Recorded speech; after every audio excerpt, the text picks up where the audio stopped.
Bismillahirrahmanirrahim. Kita awali kita pada malam ini dengan terlebih dahulu membaca ayat suci Al-Quran. Kita awali dengan sama-sama membaca ta'awudz.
Bismillahirrahmanirrahim.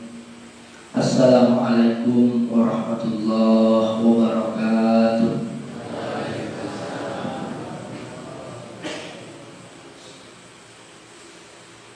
Alhamdulillahilladzi bi ni'matihi tatimmus shalihat. Wassalatu wassalamu ala sayyidis sadat wa ala alihi wa sahbihi ahli fadaili wal karamah. Subhanaka la ilma lana illa ma 'allamtana innaka antal alimul hakim. Rabbana zidna ilma warzuqna fahma bi rahmatika ya arhamar rahimin. Allahumma alimna rusdana wa ftah lana qulubana wahdina ila siratikal mustaqim.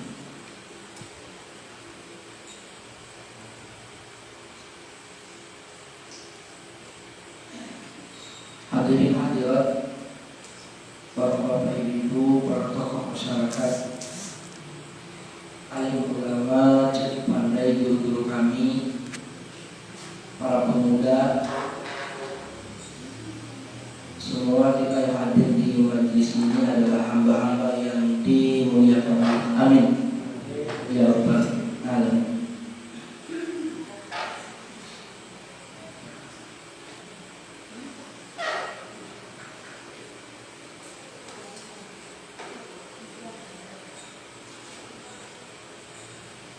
Sambil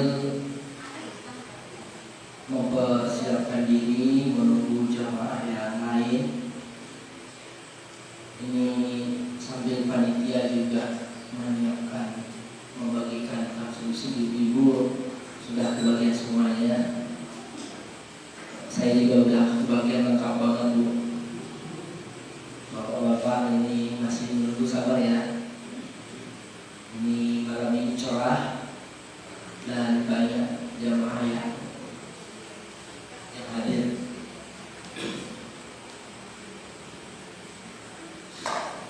Ada juga jamaah dari luar, dari Jawa Tengah. Ada Pak Agus, halo salam Pak Agus. Pak Agus ini ketua ranting di Bandara. Beliau juga termasuk sesepuh tokoh masyarakat ulama yang ada di Bandara. Saya kira ada hadir malam ini Pak.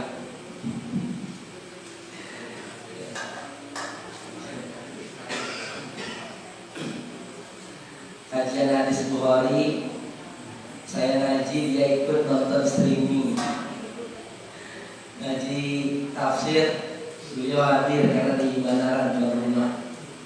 Ngaji hadis Arba'in juga hadir di sini. Membuat saya nggak bisa ngulang materi.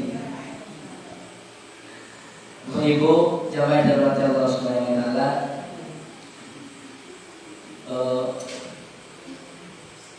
pernah enggak Bapak Ibu satu waktu malas bicara gitu? Pernah enggak? Sering pernah. Banyak penyebabnya ya. Banyak penyebabnya. Mungkin kalau ibu ya ngambek lah, atau dari kasih uang belanja, malas bicara. Ya, termasuk saya itu karena seharian praktis dari jam 6 tadi bangun pagi itu saya pegang handphone. Ya, saya handphone jam 6 tadi. Praktis sampai jam barusan nyampe di sini saya pegang handphone terus ya. Ada 14 jam dari jam 6 sampai jam 8. Itu dari 14 jam itu yang megang handphonenya 9 jam. Jadi sisanya 5 jam itu berhubungan dengan manusia.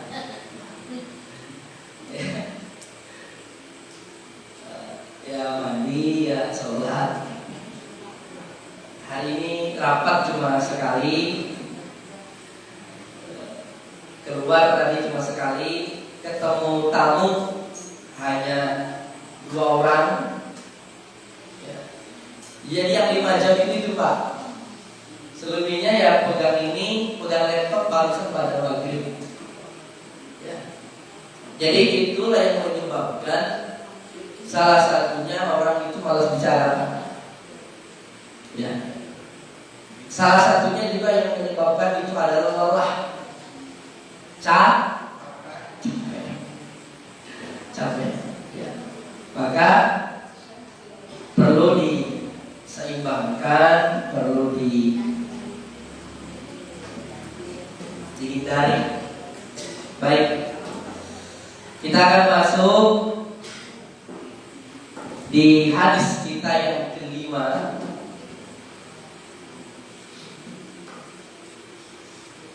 Bapak Ibu, ngapunten, saya nyampaikan ini sebenarnya dalam dunia ceramah itu pantang, anti, nggak boleh.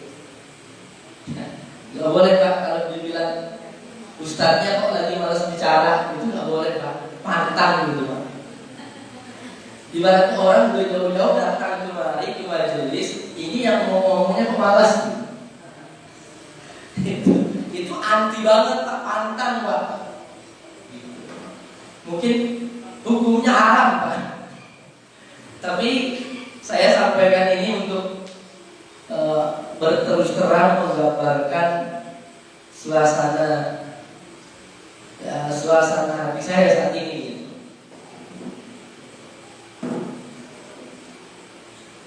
Ya. Tapi bagaimanapun semuanya adalah saling berkaitan, ada saling tarik menarik, energi positif terpancar dari panjenengan, dari jamaah, ya, sehingga semua kita menjadi positif. Saya pribadi mendapatkan energi itu sehingga saya jadi bersemangat, gitu ya. Saya jadi bersemangat. Baik, Bapak Ibu yang dirahmati Allah Subhanahu wa taala, hadis kelima. Ya. Hadis kelima berbicara tentang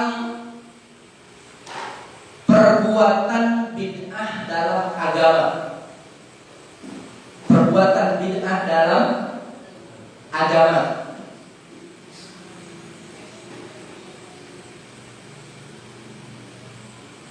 Pembahasan hadis ini mungkin akan saya sampaikan dalam 2 pertemuan. Pertemuan malam ini kita akan coba tadaburi makna secara umum. Ya. Pertemuan yang kedua kita akan bicara tentang standar sesuatu itu dikatakan bid'ah. Sebab pembahasan tentang bid'ah ini adalah pembahasan yang selalu relevan, pembahasan yang selalu diperbincangkan dari waktu ke waktu, dari zaman ke zaman. Tidak ada habis-habisnya. Ya. Adakah bid'ah hasanah? Ya, apakah semua bid'ah itu dolalah? Dan setiap dolalah itu di neraka. Ya. Nanti juga bagaimana pandangan ulama? Apakah ada pembagian terkait masalah bid'ah ini? Maka ini akan kita bahas sehingga pembahasan ini menjadi panjang lebar dan kita membaginya ke dalam 2 kali pertemuan. Baik, hadis kelima ini berbicara tentang perbuatan bid'ah dalam agama. An Ummil Mukminin Ummi Abdillah Aisyah radhiyallahu anha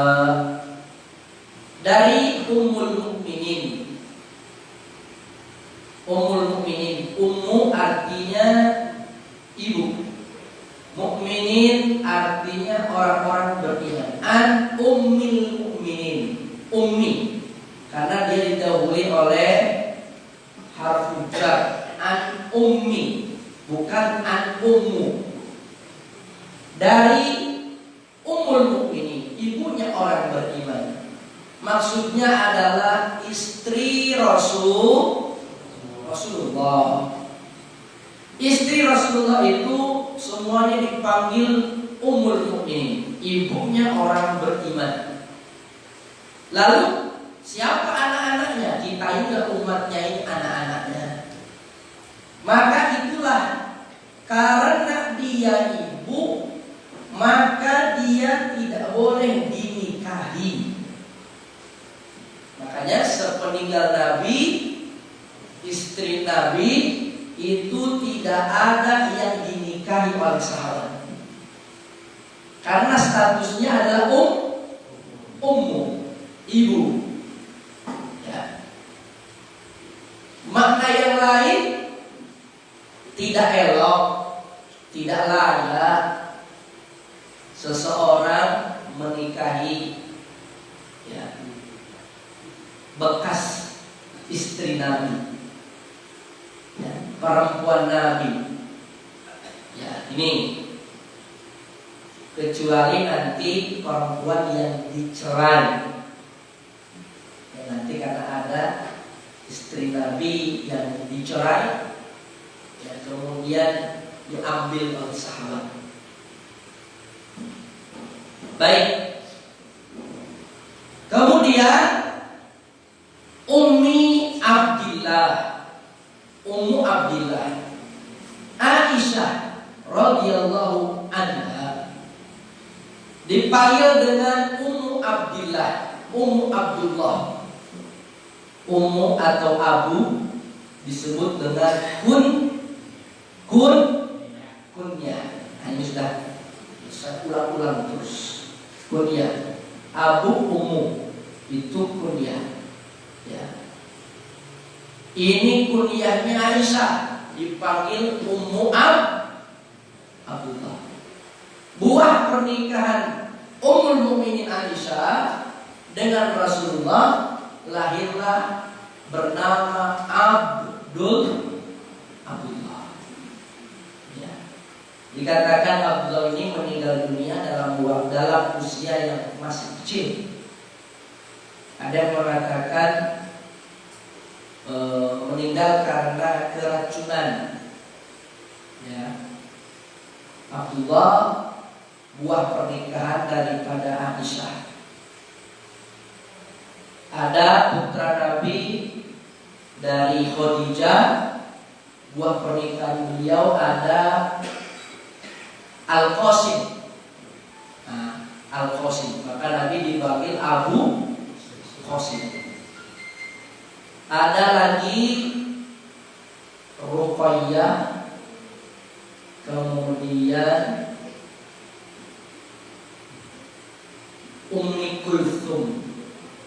Ini buah pernikahan dari Khadijah, Ruqayyah dan Ummi Kulthum. Ini buah pernikahan dari Khadijah. Jadi buah pernikahan dari Khadijah itu ada Abu Qasim, ada Ummi Kulthum, ada juga Ruqayyah. Nah ini ya.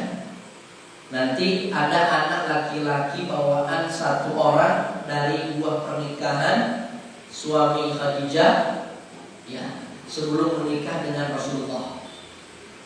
Suami Khadijah meninggal dunia, statusnya janda, lalu dinikah oleh Nabi.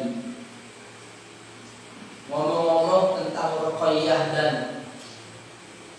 Ummi Kulthum, dua putri Nabi ini dinikahkan dua-duanya dengan putranya Abu Lahab.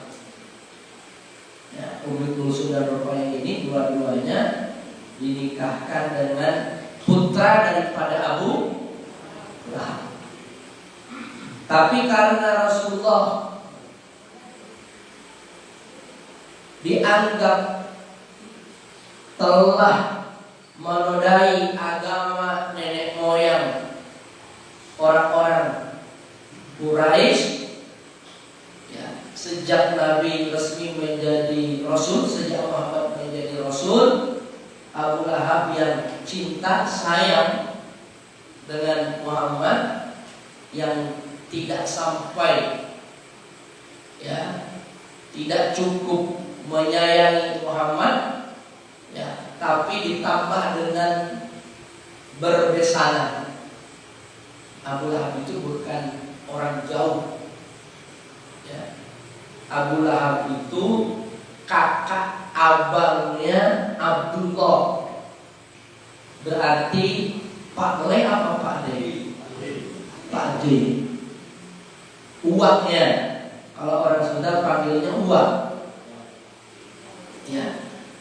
Kalau adiknya bapak dipanggilnya mamang. Tempat kami Sunda. Kalau di sini kan Pak D, Pak Le. Pak D yang tua, Pak Le yang muda. Jadi Nabi itu manggil kepada Abu Lahab itu adalah Pak D.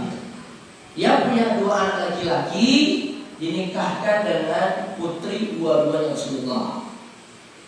Padahal dulu ketika Muhammad masih kecil, ya, selesai disusui oleh ibunda, ya, Abu Lahab punya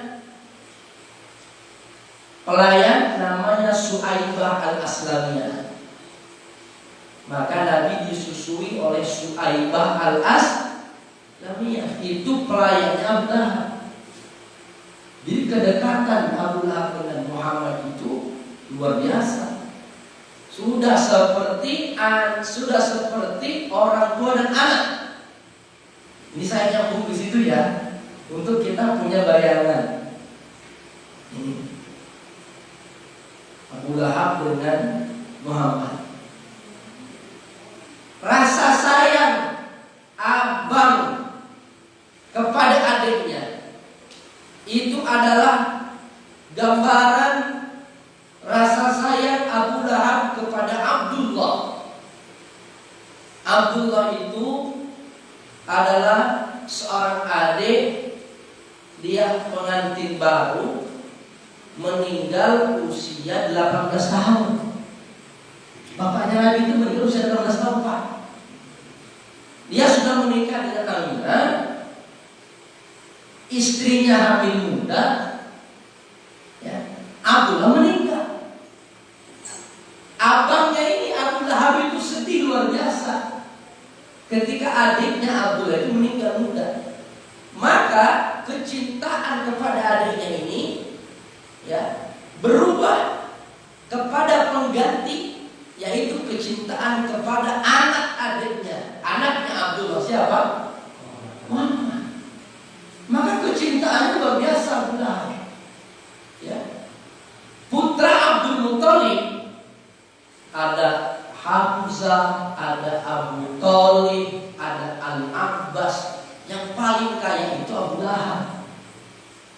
Makanya harta kekayaan, perhatian, fasilitas itu diberikan kepada Muhammad. Ketika Muhammad telah menikah dengan Khadijah, usia dewasa, punya anak, maka segera Abu Lahab menikahkan anak laki-lakinya kepada putra Muhammad. Ya. Luar biasa, Bapak Ibu. Tapi keadaan begitu cepat berubah ketika Nabi menjadi Nabi dan Rasul. Abu Lahab minta, wahai anakku, ceraikan istri-istrimu. Ya, gara-gara ini, gara-gara jadi Nabi dan ceraikan istri-istrimu. Ini anak perempuan, dua-duanya pulang ke orang tua dalam keadaan menangis. Kira-kira sebagai orang tua sakit gak hatinya? Nabi Muhammad sakit gak? Anak perempuannya digitukan, diceraikan tanpa sebab. Itu diriwayatkan bagaimana hati Nabi itu sakit luar biasa. Ada orang yang berani menyakiti kekasih Allah. Kekasih Allah itu dikatakan orang yang berani menyakiti putri Rasulullah, menyakiti Rasulullah, orang ini mati dalam keadaan mengenaskan. Ya, mati dimakan binatang buas dalam sebuah perjalanan. Mungkin perjalanan dagang, membuat tenda, istirahat. Ya, dalam situasi seperti itulah mereka disergap binatang buas, dimakan, maka jasadnya tak ditemukan. Terkoyak kehormatannya, itulah balasan bagi orang yang menyakiti keluarga Rasulullah. Ruqayyah Ummul Kulsum. Maka nanti Ruqayyah ini dinikah oleh Utsman, Sayyidina Utsman. Ruqayyah meninggal pada saat perang Badar, lalu Ummu Kulsum dipinang lagi oleh Utsman.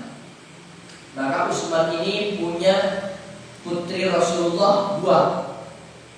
Tapi bukan sekaligus 2. Ruqayyah dulu meninggal, baru Ummu Kulsum. Maka disebut Zunurain.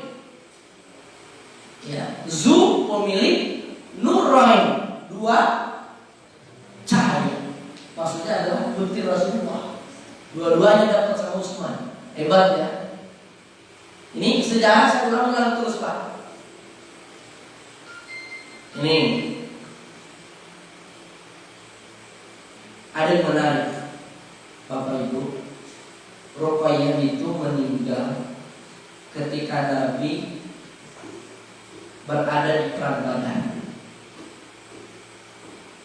Jadi Nabi menjelang berangkat ke medan Badar dalam keadaan putrinya Ruqayyah itu sakit keras.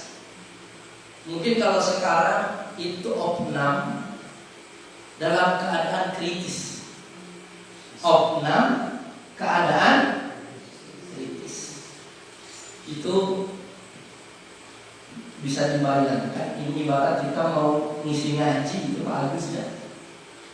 Mau ngisi ngaji hadis ke mantingan, tapi anak di rumah lagi sakit. Tapi ini harus berangkat. Misalnya gitu ya, Mas Bahagia. Ini Nabi harus berangkat. Ya. Sehingga dikatakan betapa berat Nabi SAW ya, untuk memimpin kaum muslimin di medan Badar. Suaminya Utsman siap berangkat, tapi kata Nabi jangan berangkat.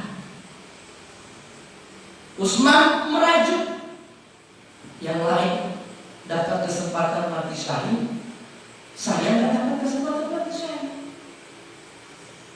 Bisa diyakinkan oleh Nabi ketika beliau mengatakan pahalamu sama dengan orang yang ikut berperang, barulah dia hidup. Berbiasa loh. Ini kita bicara tentang prioritas amal. Maka Nabi SAW berangkat jihad, tapi menantunya Utsman tetap menjaga Ruqayyah. Lalu dikatakan kata Utsman, ya, kami mendengar sayup-sayup berita dari Badar tentang kemenangan kaum muslimin. Itu saya dalam keadaan sedang meratakan kuburan istri saya. Ruqayyah luar biasa. Satu sisi menang perang, satu sisi ada kesedihan. Itu meninggalnya Ruqayyah. Meninggalnya Ummu Kulsum itu ada yang menarik juga. Itu Ummu Kulsum meninggal, ada sahabat Nabi yang tukang gali kubur, namanya Abu Talha. Abu Talha ini adalah orang yang menggali kuburan Nabi juga. Nanti berikutnya Abu Thalhah ini yang menggali kuburan Ummu Kulsum. Lalu ketika Ummu Kulsum itu sudah siap dimasukkan ke liang lahat, lalu Nabi SAW bertanya, adakah di antara kamu yang tadi malam tidak berjima dengan istrinya? Ya.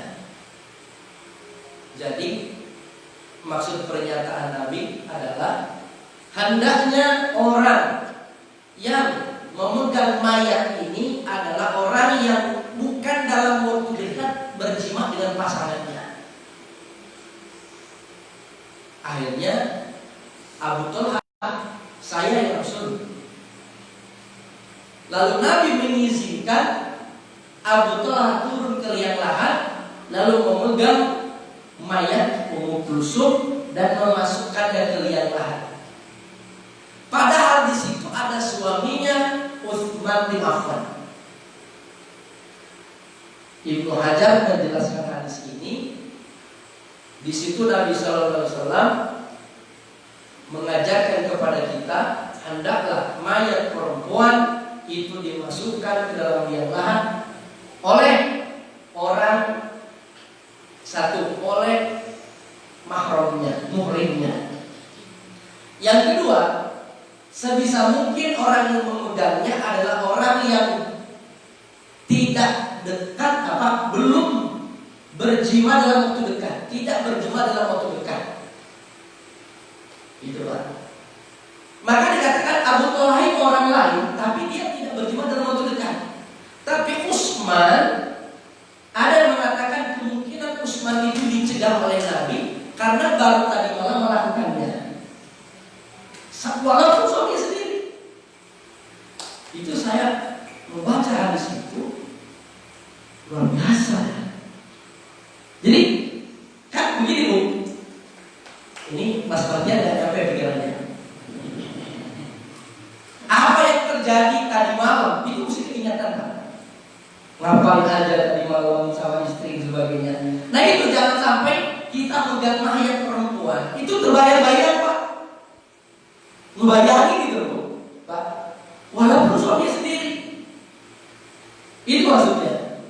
Dan alasan yang lain adalah Nabi SAW memerintahkan Abu Thalhah karena Abu Thalhah ini memang spesialisnya ngurusin mayat. Ini yang saya bisa selipkan terkait dengan cerita Ummu Kulsum. Nah, Bapak Ibu yang dirahmati Allah Subhanahu wa taala, maka dua nama itu, dua pernikahan daripada Khadijah, Abdullah, dua pernikahan daripada Aisyah. Ada lagi buah pernikahan dari Maria, namanya Ibrahim. Nah, Ibrahim ini hadisnya terkait dengan gerhana. Hadisnya dengan gerhana. Ibrahim ini dikatakan meninggal dunia ketika gerhana matahari. Disebutkan dalam hadis bahwasanya fenomena gerhana itu adalah satu tanda di antara tanda-tanda kekuasaan Allah. La yata'allaqu bi mauti ahadin. Tidak terkait dengan, ada riwayat, tidak terkait dengan lahirnya seseorang atau tidak terkait dengan meninggalnya seseorang. Jadi waktu itu orang-orang mengira ya, gerhana itu terjadi ya, akibat meninggalnya putra Rasulullah yaitu Ibrahim. Maka oleh Nabi diluruskan, tidak ada hubungannya. Itu adalah tanda-tanda kekuasaan Allah ya. Jadi bukan seperti yang ada di film-film itu Pak, ada anak lahir ketika gerhana, setelah itu punya kekuatan. Masih ingat bahwa kan ada film gerhana di dunia, sekali meloncat langsung mencolok. Berarti yang tahu dan tua Pak. Zaman kita kecil dulu itu tahyul, tak ada seperti itu. Ya, tidak ilmiah. Nah itu ya. Maka dikatakan Ibrahim itu juga meninggal dalam usia muda. Nabi SAW itu sampai menangis. Jadi itu sampai menangis. Nabi itu mencurahkan air mata. Sampai sahabat itu protes. Apakah engkau melakukan ini ya Rasulullah? Ya. Sahabat itu protes. Apakah engkau melakukan? Apakah Rasul itu menangis juga? Karena ada dalam riwayat menangis itu dilarang. Menangis orang yang mati itu dilarang. Tapi ini Nabi SAW menangis. Ternyata yang dimaksud oleh Nabi SAW dilarang menangis itu adalah orang yang menangis berlebihan, meratapi mayat, merobek-robek baju, merobek-robek saku. Udah tahu sakunya gak ada duitnya. Merobek-robek kancing, merobek-robek saku. Bahkan ini menjadi tradisi jahili. Jadi ya, diwariskan turun-temurun menjadi wasiat orang tua kepada anaknya, Pak Gus. Anak-anak dikumpulkan menjelang mati. Anak-anakku, nanti kalau ayahmu meninggal, silahkan menangislah sejadi-jadinya. Engkau merasa kehilangan karena bapakku ini mati.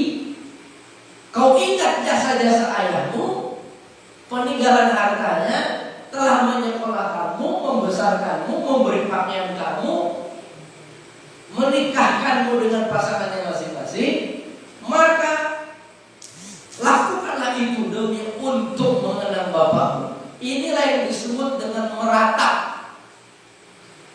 Pak Bu, bayangkan wasiat orang tua kepada anaknya model begitu Pak. Ini tradisi jadi Bu, disuruhnya anak itu Pak seperti anak kecil yang diambil mainannya. Kayak gimana Pak, depan rumah Pak. Wah, nangis. Ya. Robek-robek baju, main pasir di depan. Pernah lihat anak kecil? Main mobil-mobil aja diambil. Nah, seperti itu meratap. Ya. Bahkan dikatakan kalau perempuan kukunya agak lancip, bercakap-cakap. Bercakap. Itu adalah pesan orang tua kepada anaknya.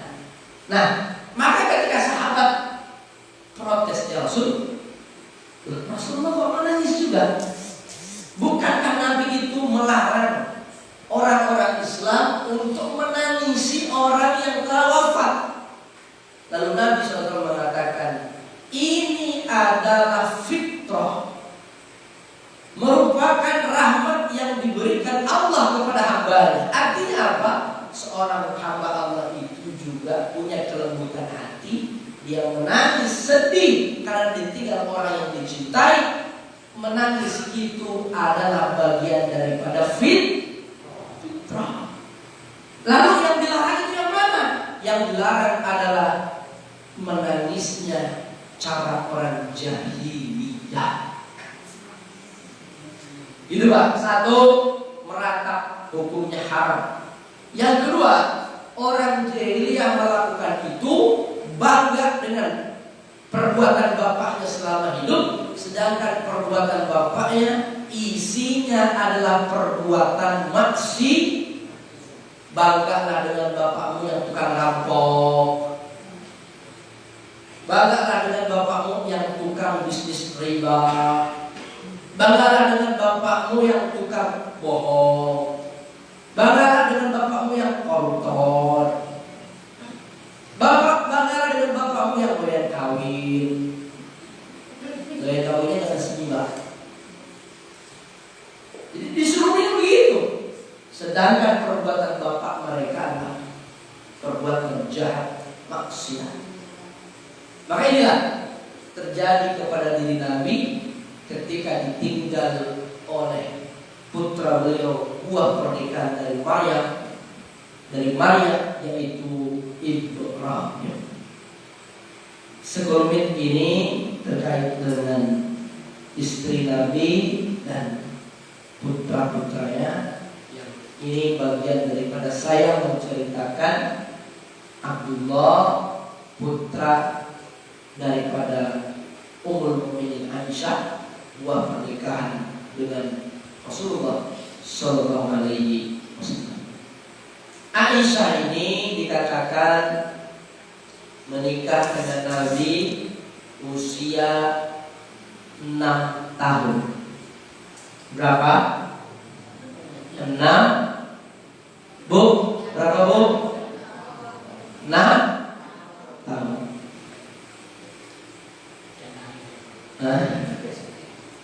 6 tahun.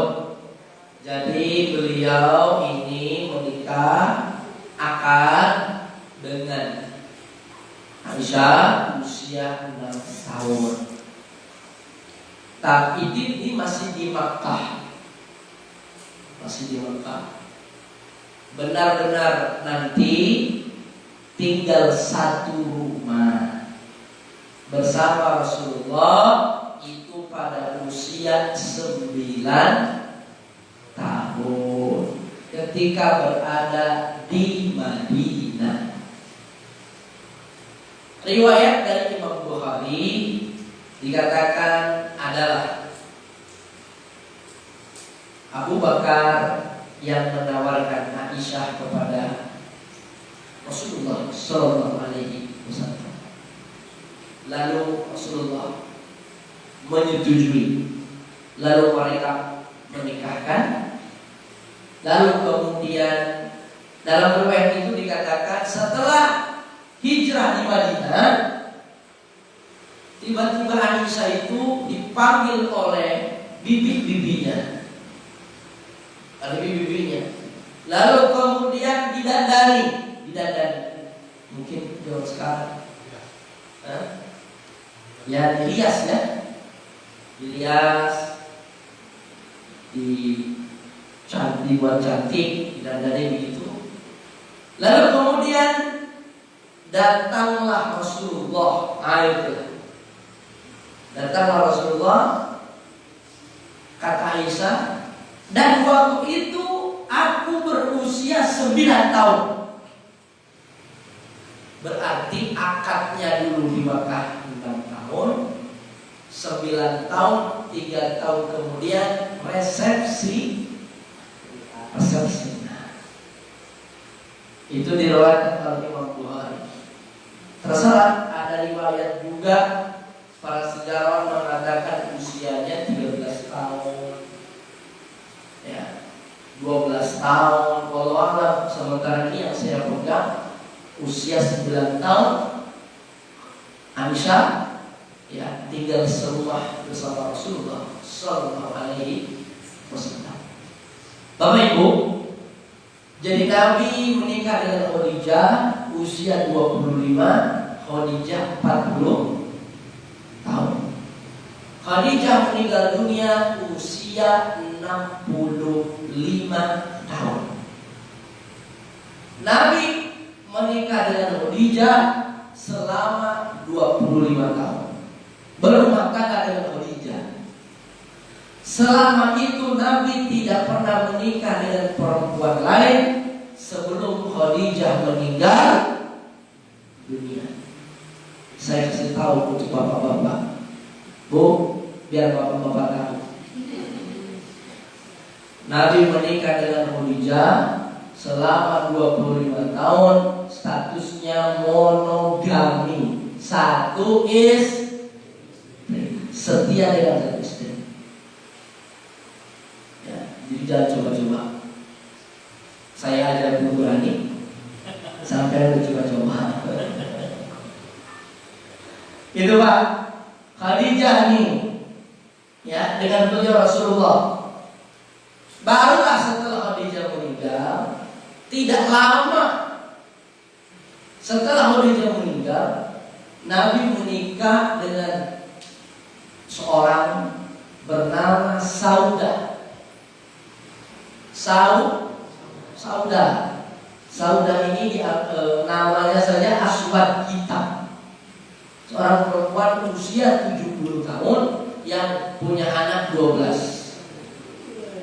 Ditinggal oleh suaminya, Nabi memberikan penghormatan untuk meneguhkan keislamannya. Itu Saudah. Ya. Barulah dalam keadaan menikah dengan Saudah itulah Abu Bakar menawari putrinya Aisyah. Disitulah Nabi berpoligami 2 istrinya. Ya. Jadi itu saya dapat kesimpulan itu. Mohon maaf, saya punya guru, punya kiai, punya senior, sampai sekarang belum menikah setelah ditinggal oleh istrinya, meninggal dunia. Betapa sangat setia. Tapi saya mengambil dari kesimpulan ini, Nabi setelah lepas dari Khadijah itu langsung menikah lagi. Apakah Nabi gak cinta sama Khadijah? Bukan itu kan? Berarti Nabi butuh Nabi butuh curhat. Maka ini juga yang harus saya sampaikan kepada istri saya. Tolong diikhlaskan, karena perjalanan berat. Ya kan Pak?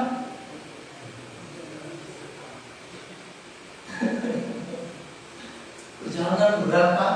Butuh ada teman curhat, ada yang gawe ini bukan kita gak mampu, Mas Agus, kita juga mampu.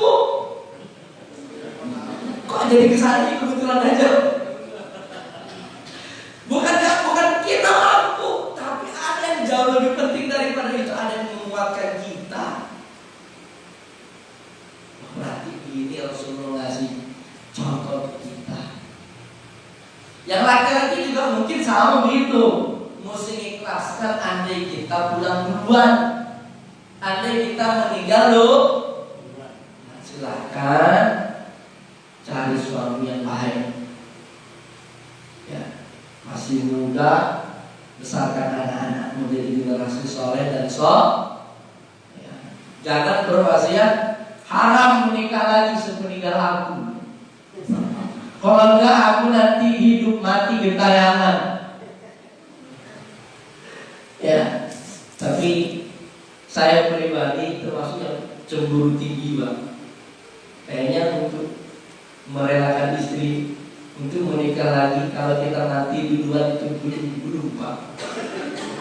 Enggak kebayang ya. Itulah. Jadi itu Pak, Saudah jadi kalau Nabi. Lalu kemudian menikah dengan Aisyah. Nanti kita akan tahu hikmah Nabi menikah dengan Aisyah. Usia Aisyah begitu muda. Ini sama, kita mesti adil. Ketika kita mempertanyakan kenapa Nabi menikah dengan orang yang usianya 15 tahun jauh lebih tua, ketika beliau menikah dengan Khadijah, ya kan? Ya bagus ya. Ketika beliau menikah dengan Khadijah, pertanyaan kita, kenapa? Ya, berjalan kinis-kinis alamin, ya, entrepreneurship businessman yang sedang di puncak karir, ganteng, luar biasa, tapi kok milihnya Khadijah? Ya, gitu. Hikmahnya apa? Hikmahnya besar.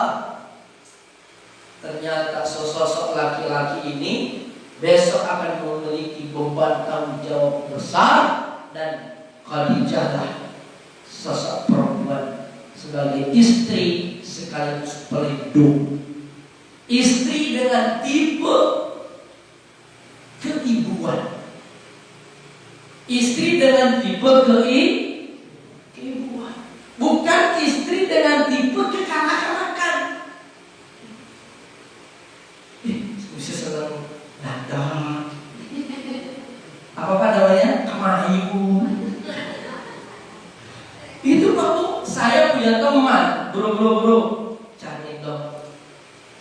pendidikan yang selevel dengan dia. Saya kasih ini mungkin dia kalau streaming saya nonton. Saya kasihkan buat kontributor stasiun TV Trans 7. Ngerti Trans 7? Pagi-pagi subuh-subuh ada khazanah. Apa sih namanya? Udah lama di TV saya di rumah 2 tahun gak jalan. Yang acara subuh itu namanya khazanah apa berita Islam itu namanya. Yang presenternya Tengku Wisnu. Ya, yang menulis skripnya perempuan teman saya. Yang menulis Tengku Wisnu tinggal bacain aja. Gitu. Ini bro, CV-nya, nomornya, ngomong sendiri. Ya, janjian di rumah makan. Tapi tak teropong jauh-jauh. Silahkan ngobrol. Tapi tak teropong jauh-jauh. Keluar dari radar ada sesuatu. Silahkan ngobrol. Ternyata tak cocok. Tak cocok Pak. Kenapa? Selevel. Ya udah dah bro, cari sendiri sana. Gak cocok bro ternyata. Yang ini 100 watt, yang ini 100 watt, meledak. Iki pinter Pak. Iki energinya bulldozer, iki bulldozer juga. Ternyata, bro, doakan, ini sudah melawan. Tahu-tahu datang undangan, alhamdulillah. Ternyata bukan bedanya. Dia sudah lulus S1 dengan saya sama-sama, alumni Al-Azhar. Dapetin perempuan, lulus SMA. Ternyata ibunya pengen dengan remaja.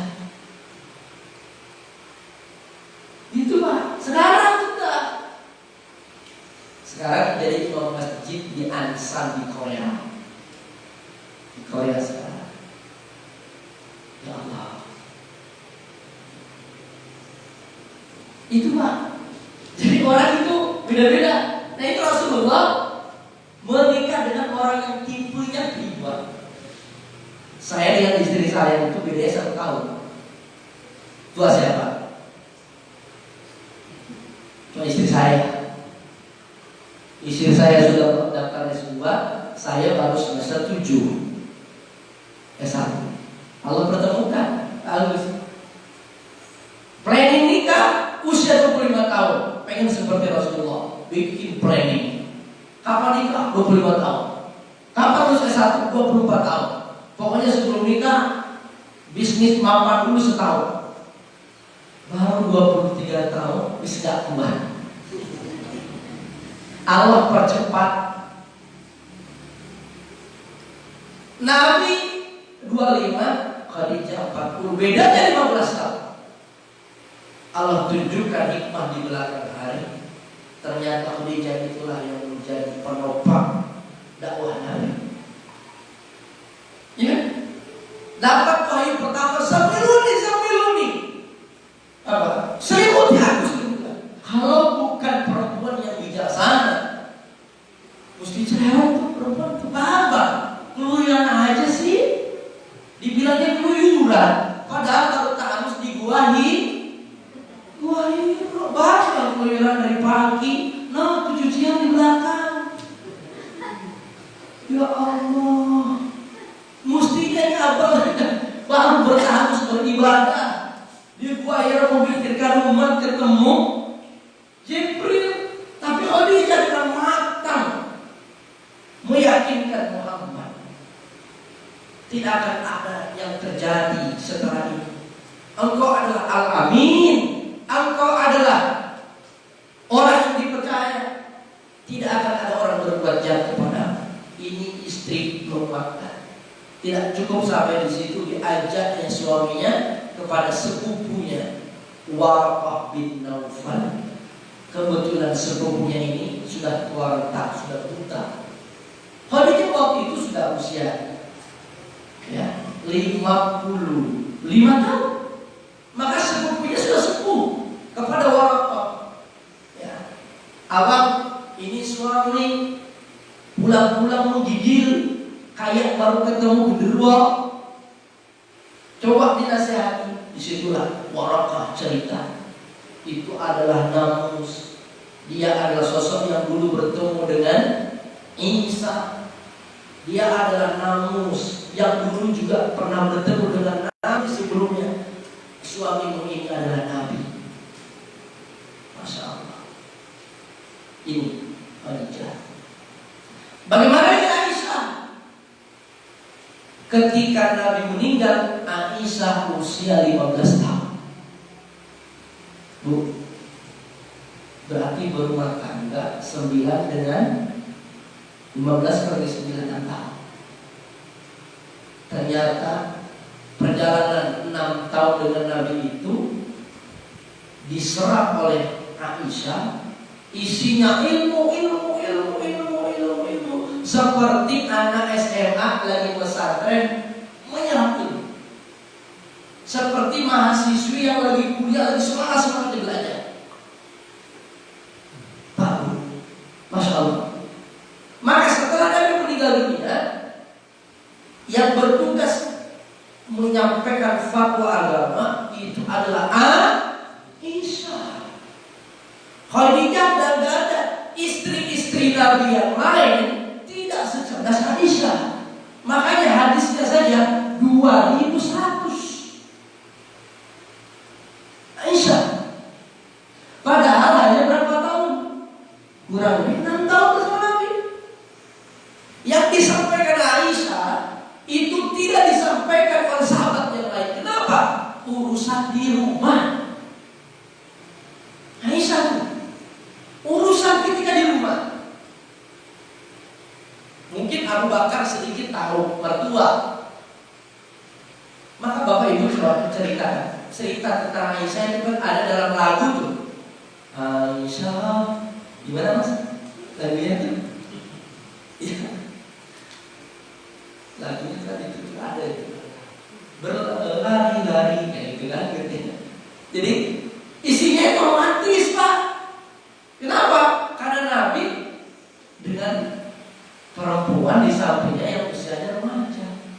Diceritakan balap lari sekali Rasulullah kalah, sekali Rasulullah menang.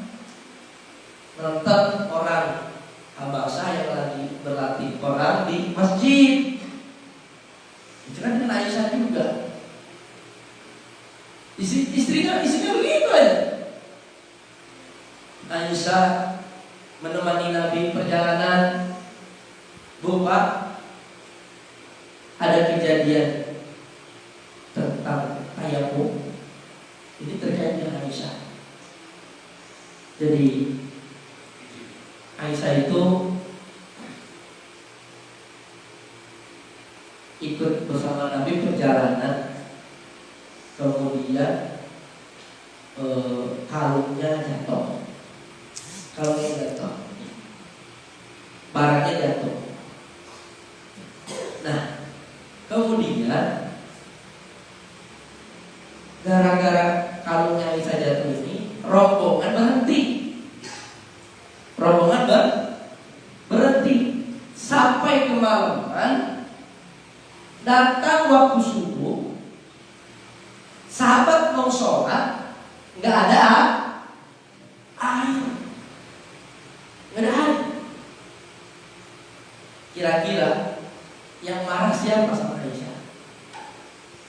Bukan.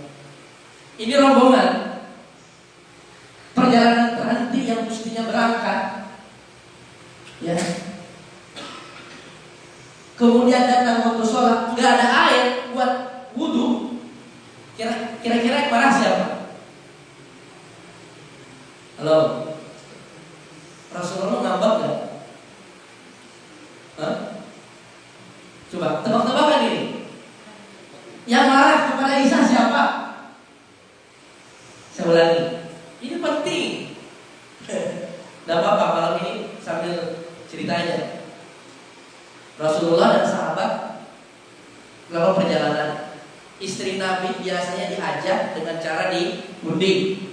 Yang ikut kali ini adalah Aisyah. Ternyata dalam perjalanan Aisyah itu ketinggalan jatuh barangnya. Saya tidak tahu apakah mereka berhenti satu tempat, kemudian mau berangkat dicari barang, kemudian tertunda, atau memang barangnya jatuh, kemudian berhenti.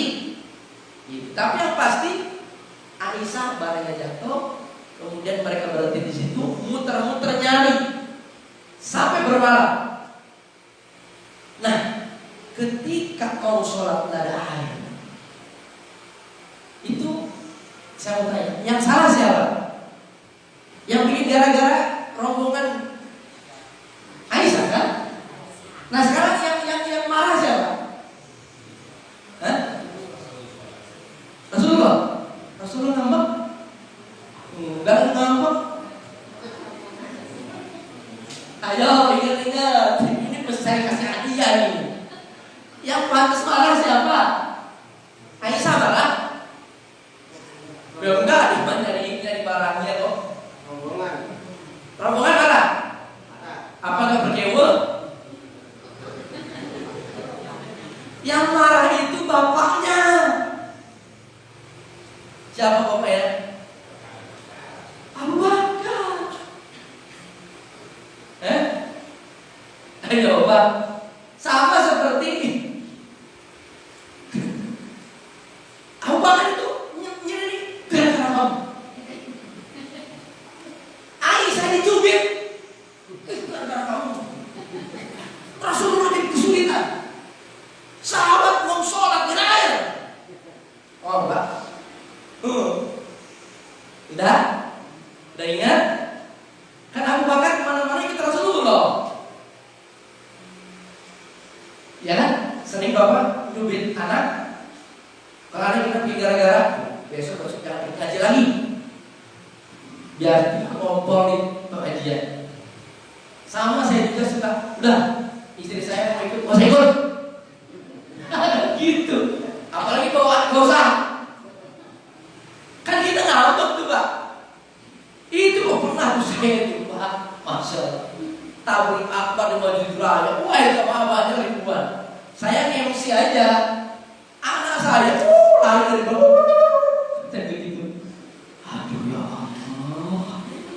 Kayak bagi duit gitu. Kan mantel kita. Ini Abu Bakar begitu Pak. Dalam bahasa kita begitu. Masya Allah Pak Bu. Aisyah itu juga mantel ya, karena dicubit Abu Bakar. Tahu nggak Bu? Gara-gara itu turun surat Al-Baqarah terkait dengan tayamum. Al-Baqarah itu apa? Tayamum itu Al-Baqarah apa bukannya? Fatayammamu sha'idan thayyiban. Itu ayat itu turun tentang tayamum gara-gara kejadian itu, gara-gara siapa? Aisyah. Itu pertama kali ada syariat tayamum.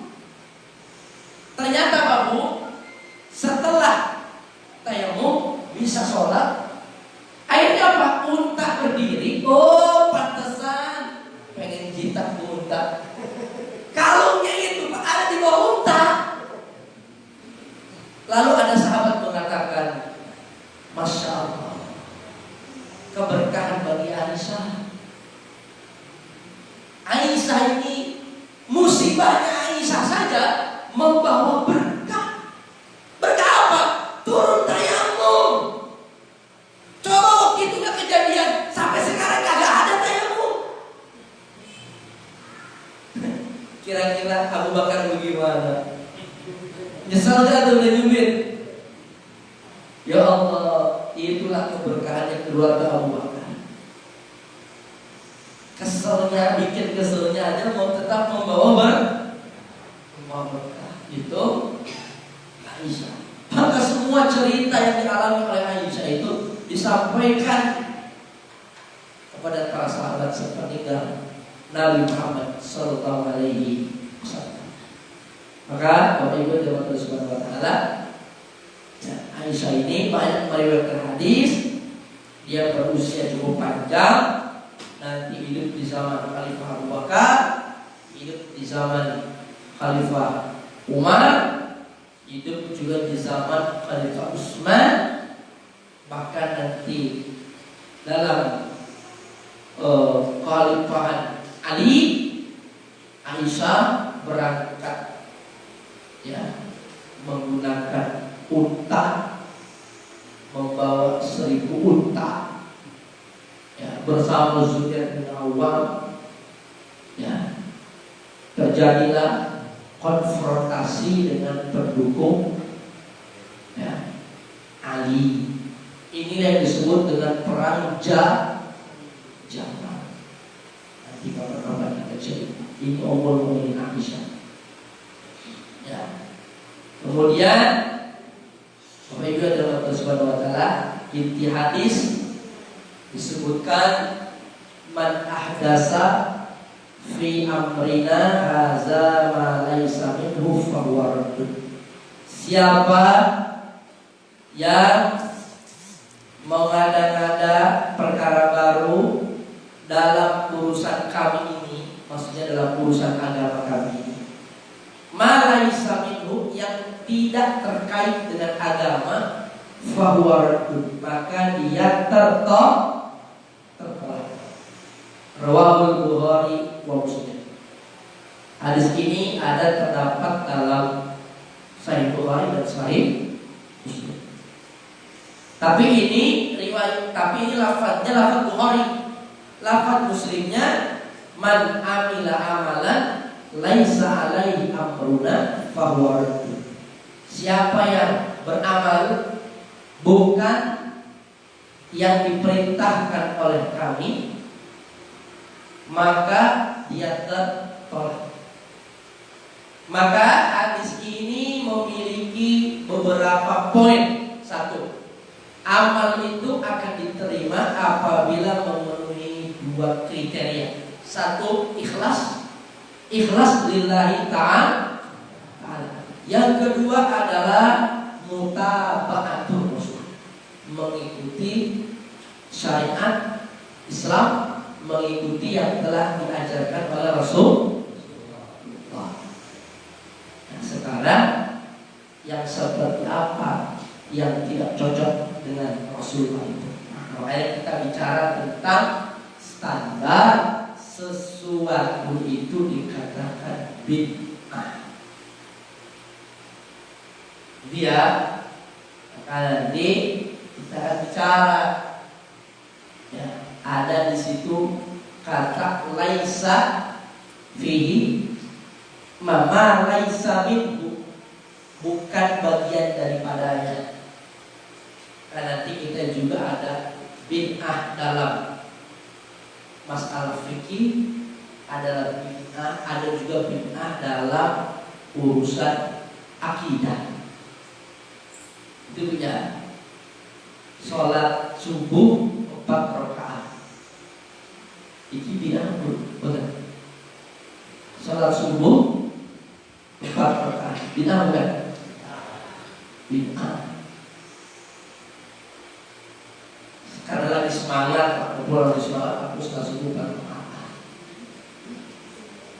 Sholat maghrib 6 rakaat. Mumpung lagi semangat. Puasanya aku 24 jam deh, mumpung lagi semangat, dan seterusnya. Nah, ini ada kita bicara. Bapak Ibu yang dapat Subhanahu wa taala, barangkali ini dapat kami sampaikan. Mungkin pertemuan malam ini banyak awil-awil kemana-mana, tapi setidaknya kita bisa mengambil manfaat daripada bagaimana kisah daripada pribadi Nabi sallallahu alaihi wasallam, Ummu Abdullah yang merupakan rawi daripada hadis yang kita bahas. Insyaallah kita akan bahas dan kita lanjutkan pada pertemuan yang akan kita berdoa kepada Allah Subhanahu wa taala untuk kebaikan diri kita, kebaikan keluarga kita, kebaikan kaum muslimin muslimat dimanapun berada. Allahumma shalli ala sayyidina wa maulana wa habibina Muhammadin wa ala alihi wa sahbihi ajma'in. Allahumma inna nas'aluka syahadatan fi sabilik wa wafatan fi biladi rasul. Allahumma inni ala dzikrika wa syukrika wa husni ibadatik. Allahumma antas salam wa minnas salam wa ilaika yaumus salam. Tabarak ya dzal jalali wal ikram. Allahumma inni a'udzu bika min adzab jahannam wa min adzab nar wa fitnatil mahya wal mamat wa min fitnatil masiihid dajjal. Allahumma irfa'an al-bala wal waba corona min baladin hadza khasatan wa min buldani muslimin amma innaka ala kulli syai'in qadir. Rabbana hab lana min azwajina wa dhurriyyatina qurrata a'yunin waj'alna lil muttaqina imama. Rabbana atina fid dunya hasanah wa fil akhirati hasanah wa qina adzabannar. Subhanallahumma rabbika rabbil izzati amma yasifun wa salamun alal mursalin walhamdulillahi rabbil alamin. Adallahu wa iyyakum ajmain. Assalamualaikum warahmatullahi wabarakatuh.